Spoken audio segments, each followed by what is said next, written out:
یا نہیں۔ ہم کہتے ہیں یا رب آپ نے ارشاد فرمایا کہ آپ الحی ہیں، یعنی زندہ ہیں، ہمیشہ سے زندہ ہیں۔ تو حی تو ہم بھی ہیں، حی میں بھی ہوں، حی آپ بھی ہیں، ہم بھی زندہ ہیں، زندگی تو ہمارے پاس بھی ہے۔ تو رب نے ارشاد فرمایا الحی، تم صرف حی ہو، میں کیا ہوں؟ الحی ہوں۔ الحی اور حی میں کیا فرق ہے؟ حی یعنی زندہ، اور وہ زندگی جو عطائی ہو، جو کسی نے عطا کی ہو، اس زندگی کو حیٌ کہا جاتا ہے۔ اور جو الف لام کے ساتھ الحی ہوگی وہ زندگی ہے جو ہمیشہ سے ہے اور بذات خود قائم ہے، وہ کسی سے لی ہوئی نہ ہو، کسی نے عطا نہ کی ہوئی ہو۔ اس کی ایک سادہ سی ایک علماء نے جو تعریف بیان کی ہے، الحی لا یسبقہ عدم۔ الحی کسے کہتے ہیں؟ لا یسبقہ عدم، وہ ذات کے جس سے پہلے عدم نہ ہو۔ عدم کسے کہتے ہیں؟ یعنی نہ ہونا، نہ ہونے کی صفت جس سے پہلے نہ ہو۔ انسان کی ایک مثال رب نے سورۃ الدہر میں ارشاد فرمائی، هل اتى على الانسان حين من الدهر لم یکن شیئا مذکورا، کہ انسان پر ایک مرحلہ ایسا تھا کہ وہ کوئی قابل ذکر چیز نہیں تھی، یعنی اس کا عدم تھا، کوئی وجود نہیں تھا۔ عدم کسے کہتے ہیں؟ کہ وجود نہ ہونا۔ اور الحی کی تعریف میں کیا؟ لا یسبقہ عدم، یعنی اس سے پہلے عدم نہیں ہوتا، وجود نہ ہونے کا کوئی تصور نہیں ہوتا۔ وہ هو الاول، وہ ہمیشہ سے وہی اول ہے۔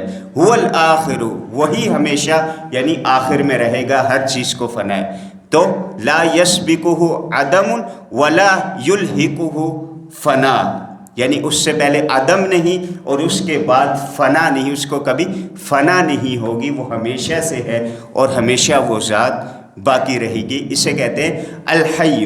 تو ہم نے اگر یہ جانچنا ہے کہ رب کے علاوہ کسی میں یہ صفت پائی جاتی ہے کہ اس کی عبادت کی جائے، تو ہمیں یہ دیکھنا ہوگا کہ کیا وہ ہمیشہ سے وہ چیز ہے اور ہمیشہ رہنے والی صفت پائی جاتی ہے۔ آگ کے پجاری آگ کی پرستش کرتے ہیں، کیا آگ کا وجود ہمیشہ سے تھا اور ہمیشہ رہے گا؟ یقیناً وہ ایک مخلوق ہے، یقیناً وہ ایک مخلوق ہے، تو معلوم ہوا کہ نہ وہ ہمیشہ سے تھی اور نہ ہمیشہ رہے گی۔ سورج چاند ستارے تمام مخلوقات ہیں، ان کا وجود بعد میں آیا اور ان کو کوئی بنانے والی ذات ہے۔ معلوم ہوا کہ یہ الحی نہیں ہے، کیونکہ ان سے پہلے عدم تھا اور ان کے بعد فنا ہے۔ یہ چیزیں ختم ہو جائیں گی اور ان کا وجود شروع سے نہیں ہے۔ اور جس چیز کی اس دنیا میں عبادت کی جاتی ہے، اللہ کے علاوہ پرستش کی جاتی ہے، تو ہر چیز کا کیا تھا؟ ایک عدم تھا، عدم سے اسے جو ہے رب نے وجود بخشا، اور اسے ایک نہ ایک دن کیا ہے؟ فنا ہے۔ جس چیز کو عدم سے وجود بخشا جائے اور جس چیز پہ فنا آ جائے، وہ کبھی خالق نہیں ہو سکتی اور وہ کبھی الحی نہیں ہو سکتی۔ تو الحی کی صفت رب تعالیٰ کے لیے خاص ہے کہ وہ ہمیشہ سے ہے اور ہمیشہ اس کی ذات باقی رہے گی۔ قرآن مجید میں الحی تقریباً 5 مقامات پر آیا ہے۔ سورۃ البقرہ کی یہ جو آیت ہے، آیت الکرسی 255، یہ اس میں بھی الحی القیوم آیا ہے۔ اسی طرح دوسرے مقامات پر بھی رب نے ارشاد فرمایا وَتَوَكَّلْ عَلَى الْحَيِّ الَّذِي لَا يَمُوتُ، وَتَوَكَّلْ عَلَى الْحَيِّ الَّذِي لَا يَمُوتُ۔ کہیں کہیں الحی القیوم کے ساتھ ہے اور اکا دکا مقامات پر صرف الحی کی صفت آئی ہے۔ سورۃ الفرقان میں آیا وَتَوَكَّلْ عَلَى الْحَيِّ الَّذِي لَا يَمُوتُ، اس ذات پر بھروسہ کرو، توکل کرو، یقین کرو، اعتماد کرو، الَّذِي لَا يَمُوتُ، کہ جسے کبھی فنا نہیں۔ هُوَ يُحْيِي وَيُمِيتُ، وہی پیدا کرتا ہے اور وہی مارتا ہے، اور وہ کبھی اسے موت نہیں آنی، تو اس پہ بھروسہ کرو۔ میں اور آپ دنیا میں اپنے اعزاء و اقارب پر بھروسہ کرتے ہیں، اپنے عزیز سے عزیز رشتہ دار پر بھروسہ کرتے ہیں، بہن بھائیوں پر بعض اوقات بھروسہ کرتے ہیں، ہر کسی پر، دوستوں پر بھروسہ کرتے ہیں، لیکن رب نے کیا ارشاد فرمایا؟ توکل کس پہ کرو؟ بھروسہ کس پہ کرو؟ کہ جسے موت نہیں آنی۔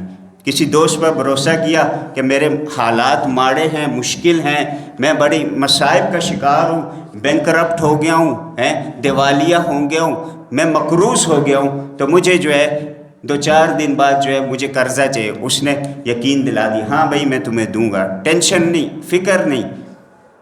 پتہ چلا دوسرے دن اس کی موت واقع ہوگی۔ رب نے فرمایا نہیں، وہ اس قابل نہیں تھا، اس پہ بھروسہ کرو۔ وَتَوَكَّلْ عَلَى الْحَيِّ الَّذِي لَا يَمُوتُ، اس ذات پر بھروسہ کرو کہ جس سے موت نہیں آنی۔ ہم دنیا میں لوگوں پر بھروسہ جب کرتے ہیں تو ہمارے بھروسے ٹوٹتے ہیں یا نہیں ٹوٹتے؟ اگر کسی کو نہ بھی موت آئے، زندگی اس کی ہے، ہمارے اعزا و اقارب دوست احباب میں کسی کی زندگی ہے، تب بھی وہ ہمیں دھوکہ دے دیتا ہے، یا تب بھی وہ ہمارا بھروسہ توڑ دیتا ہے۔ ہم کہتے ہیں ہم نے کتنے ارمان اس کے ساتھ لگائے ہوئے تھے، ارمان رکھے ہوئے تھے، ہم نے کتنا اس پر بھروسہ کیا ہوا تھا، کبھی جو ہے بزنس میں، تجارت میں دھوکہ دے دیا، کبھی دوسرے دوستی میں جو ہے دھوکہ دے دیا۔ تو رب نے فرمایا جب انسان جس پہ تم نے توکل کیا وہ خود فانی ہے تو اس کا بھروسہ بھی تو فانی ہوگا۔ وہ اگر اسے فنا نہ بھی ہو اس وقت، یعنی اسے اس وقت تو زندگی ہے اس کے پاس، لیکن اس کا بھروسہ بھی اس کی طرف فانی ہے، ہو سکتا ہے اس سے پہلے وہ اپنا بھروسہ ہی توڑ دے، اپنے وعدہ توڑ دے۔ تو فرمایا وَتَوَكَّلْ عَلَى الْحَيِّ الَّذِي لَا يَمُوتُ، اس ذات پر بھروسہ کرو کہ جسے ہمیشہ کی بقا ہے، جسے کبھی موت نہیں آنی۔ دوسرے مقام پر سورہ طٰہٰ میں ارشاد فرمایا وَعَنَتِ الْوُجُوهُ لِلْحَيِّ الْقَيُّومِ، وَعَنَتِ الْوُجُوهُ لِلْحَيِّ الْقَيُّومِ، کہ اس دن کیا ہوں گے؟ چہرے جھکے ہوئے ہوں گے اس ذات کے لیے جو ہمیشہ سے، جسے ہمیشہ بقا ہے اور جو قائم اور دائم ہے۔ اس ذات کے لیے اس دن چہرے جھکے ہوئے ہوں گے، یعنی کل قیامت کے دن ہر کسی کا چہرہ، نگاہیں نیچے ہوں گی حشر کے میدان میں۔ کسی کو کچھ معلوم نہیں کہ اس پر کیا اس کا حساب کتاب ہے، اس کے امتحانات کا رزلٹ کیا آنے والا ہے، کسی کو کچھ پتہ نہیں۔ تو لہٰذا ہر کسی کی نگاہیں نیچے کی طرف رہیں گی۔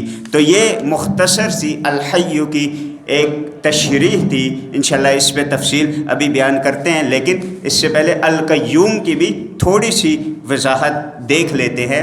تو الحی وہ ذات کہ جسے عدم نہیں اور جسے کیا نہیں، فنا نہیں، یعنی عدم سے اس کا وجود نہیں ہے، وہ ہمیشہ سے اول ہے، اور جس کو کبھی فنا نہیں، اسے کہتے ہیں الحی۔ اور القیوم جو خود بھی قائم و دائم ہے اور دوسروں کو بھی قائم کیے ہوئے ہے۔